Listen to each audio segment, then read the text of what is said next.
అందరికీ జై హింద్ జై భారత్. ఈ వీడియోని చాలామందికి షేర్ చేయండి, ఇది నా రిక్వెస్ట్.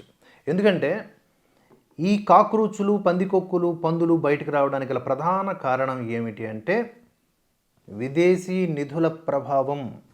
వాటిని తగ్గించే, వాటిని నిలువరించి, నిరోధించి, నిషేధించే ఎఫ్సిఆర్ఎస్ సవరణ బిల్లు 2026 రావడం. ఈ బిల్లులో ఉన్నటువంటి విషయాలు ఇప్పుడు నేను మీకు ఒక తక్కువ నిడివిలోనే చెప్పే ప్రయత్నం చేస్తాను, చూడండి. అందుకనే వీళ్ళ యొక్క పూసాలు కదిలి బయటకు వస్తూ ఉన్నారు. ఈ వీడియో చూడండి. ఈ వీడియోలో కొంతమంది మత మార్పిడి మాఫియాగాళ్ళందరూ కూడా నడిచి వస్తున్నట్లుగా లేదు. వీళ్ళకి విద్యార్థులకు సంబంధం ఏమిటి? వీళ్ళు ఎందుకు వచ్చారు? వీళ్ళు రావడానికి ప్రధాన కారణం ఏమిటి చెప్పండి? కేవలం వారికి ఎఫ్సిఆర్ఏ సవరణ బిల్లు నచ్చక కోట్లాది రూపాయల డబ్బు మన భారతదేశం మీదకి వెదజల్లి సేవ చేయాలి అని చెప్పి పేరుతో మత మార్పిళ్ళు, లేకపోతే ఇంకా దేశ వ్యతిరేకమైనటువంటి అల్లర్లు సృష్టించటము, స్ట్రాటజిక్ డెవలప్మెంట్స్ ఏవైతే ఉంటాయో వాటిని అడ్డుకోవటము ఇదా. అందుకనే ఈ ఎఫ్సిఆర్ఏ సవరణ బిల్లు గురించి ప్రతి ఒక్కరూ గ్రహించాలి. వీటిని యాక్సెప్ట్ చేయలేక ఇంతకాలం వీళ్ళు ఆడినాట చెల్లింది కనుక ఈ విధమైనటువంటి విపరీత చర్యలకు పూనుకుంటున్నారు with the help of anti nationals and anti India forces. ఒకసారి గమనించండి. ఒక దేశాన్ని ప్రభావితం చేయడానికి జరిగే ప్రతి ప్రయత్నం యుద్ధ భూమిలోనే జరగాల్సిన అవసరం లేదు. కొన్నిసార్లు ఇది డబ్బుతోనే మొదలవుతుంది.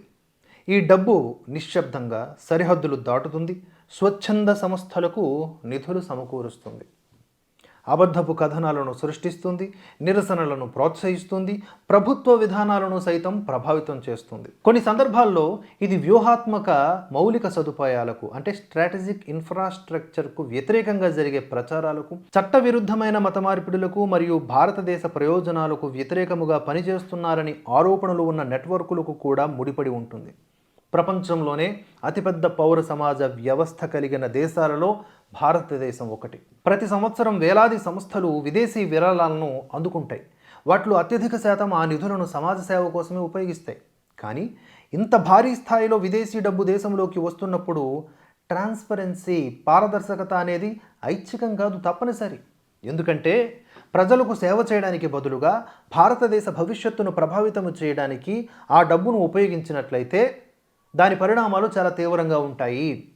సరిగ్గా ఈ కారణం చేతనే ఎఫ్సిఆర్ఏ సవరణ బిల్లు 2026ను ప్రవేశపెట్టడం జరిగింది. దీని ద్వారా వచ్చేటటువంటి ప్రధాన మార్పులు ఏమిటి అనేది మనం ఒకసారి చూద్దాం.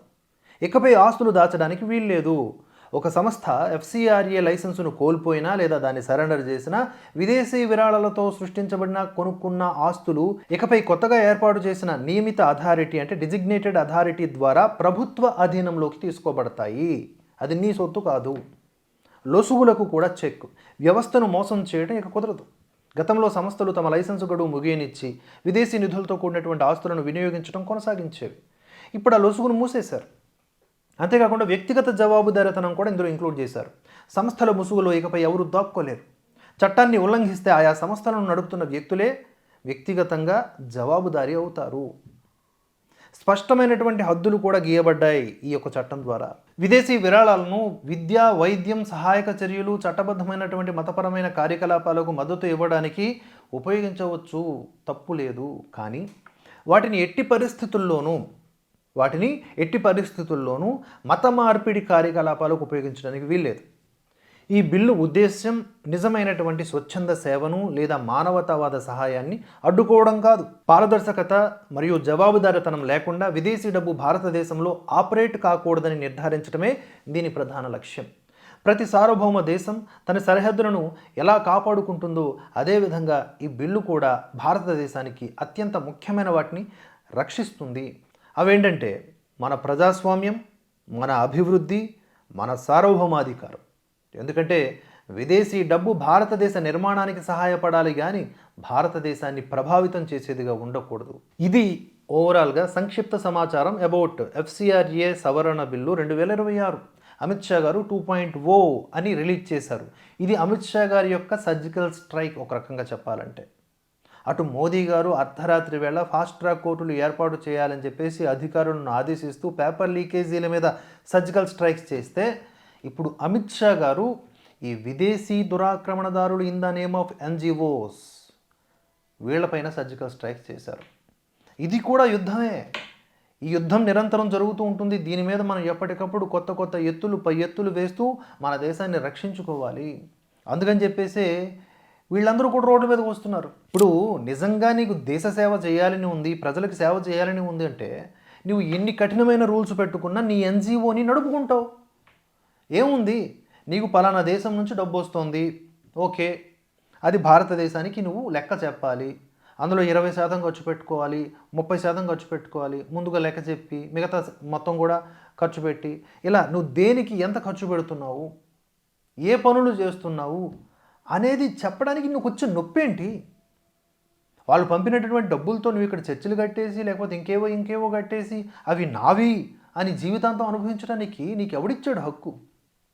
అరే నువ్వు లెక్కాపత్రం లేకుండా విదేశీ డబ్బు ఈ దేశంలో నడిపించేస్తావు ఉంటే ఆ విదేశీ ఎజెండాని నువ్వు ఈ భారతదేశంలో ఇంక్లూడ్ చేస్తున్నట్లు. డబ్బు చాలా ప్రమాదకరమైనది, బాంబుల కంటే ప్రమాదకరమైనది డబ్బు. అక్రమంగా ఈ దేశంలోకి చొరబడే ఏ డబ్బు అయినా అది బాంబులతో సమానము. కనుక వాటిని నిలువరించాలి, నియంత్రించాలి, లెక్కాపత్రం ఉండాలి. ఇంకా ఎఫ్సిఆర్ఏ గురించి అన్వేషించండి, తెలుసుకోండి. ఎఫ్సిఆర్ఏ చిన్న పదమేమీ కాదు. దీన్ని కంట్రోల్ చేయకపోతే మనం ఇప్పటికే చాలా నష్టపోయేవాళ్ళం. ఈ ఎఫ్సిఆర్ఏ కింద ఎన్ని ఎన్జిఓలు ఉన్నాయి, ఎన్ని లైసెన్సులు రద్దు చేయబడ్డాయి, ఇంక్లూడింగ్ సోనం వాంగ్చుక్ ఎన్జిఓ కూడా. సోనం వాంగ్చుక్ ఎన్జిఓ ఎఫ్సిఆర్ఏ రద్దు చేయబడింది. ఎందుకంటే స్వీడన్ నుంచి వచ్చేటటువంటి డబ్బులకు లెక్క చెప్పలేదు ఆయన. అసలు స్వీడన్ నుంచి ఎందుకు డబ్బులు వస్తున్నాయి ఆయనకి? ఎన్నో మతమార్పిడి మాఫియాల నుంచి ఎందుకు డబ్బులు వస్తున్నాయి? పాకిస్తాన్ నుంచి ఎందుకు వస్తున్నాయి? ఇస్లామిక్ కంట్రీస్ నుంచి ఎందుకు వస్తున్నాయి? అరే వీటికి లెక్క చెప్పాలి కదా నువ్వు. ఏ ఉద్దేశంతో వాళ్ళు ఇస్తున్నారు? అరే వాళ్ళ దేశం మీద వాళ్ళకి ప్రేమ ఉంటుంది, వాళ్ళు ఏదో సర్వీస్ చేసుకుంటారు. మన దేశం మీద ఎక్కడా లేని ప్రేమ వాళ్ళకి ఎందుకు ఉంది? ఏదో ఒక బెనిఫిట్ కోసమే కదా. ఆ బెనిఫిట్ మన దేశానికి అనుకూలంగా ఉండేదే అయి ఉంటుందని మనం ఎందుకు అనుకోవాలప్ప? కానీ కాదు కదా. ఈ తుచ్చమైన డబ్బు కోసమే ఇక్కడ ఉన్నటువంటి గంజాయి మొక్కలు కూడా ఎన్నో రకాలైనటువంటి స్ట్రాటజిక్ డెవలప్మెంట్స్ని కూడా ఆపడానికి ట్రై చేస్తూ ఉన్నాయి. చిన్న ఉదాహరణ, ఇక్కడ దామగుండంలో నేవీ రాడార్ దాన్ని అడ్డుకోవడానికి ఇక్కడ ఉన్న గంజాయి మొక్క ఎంత ఎగసిపడింది. దాన్ని ఎలా మనం భరతవర్ష ద్వారా అడ్డుకున్నాం. ఎంతమంది జాతీయవాదులు దానికి వ్యతిరేకంగా ఫైట్ చేశారు. ఈ దుర్మార్గులు విశాఖ స్టీల్ ప్లాంట్ దగ్గరికి వెళ్తారు. ఈ గంజాయి మొక్క వెళ్ళి అక్కడ ఏం చేసింది? స్టీల్ ప్లాంట్ లొకేషన్ అనేది ఎక్కడ ఎవరికి ఎక్స్పోజ్ చేయకూడదు, కానీ అలాంటి కీలక సమాచారాల్ని కూడా ఎక్స్పోజ్ చేసింది ఈవిడ. ఇలాంటి గంజాయి మొక్కలు ఎవరి కోసం పనిచేస్తున్నారు? కనుక వీళ్ళు ఇన్నాళ్ళు అలవాటు పడ్డటువంటి ఆ డబ్బు వచ్చేటటువంటి మార్గాల్ని అమిత్ షా గారు సర్జికల్ స్ట్రైక్ ద్వారా కట్ చేస్తున్నారు. 2.0 ద్వారా ఇంకొంచెం టైట్ చేశారు. నెక్స్ట్ 3.0, ఆ తర్వాత 4.0, ఆ తర్వాత ఎఫ్సిఆర్ఏ అనేది ఉండదు.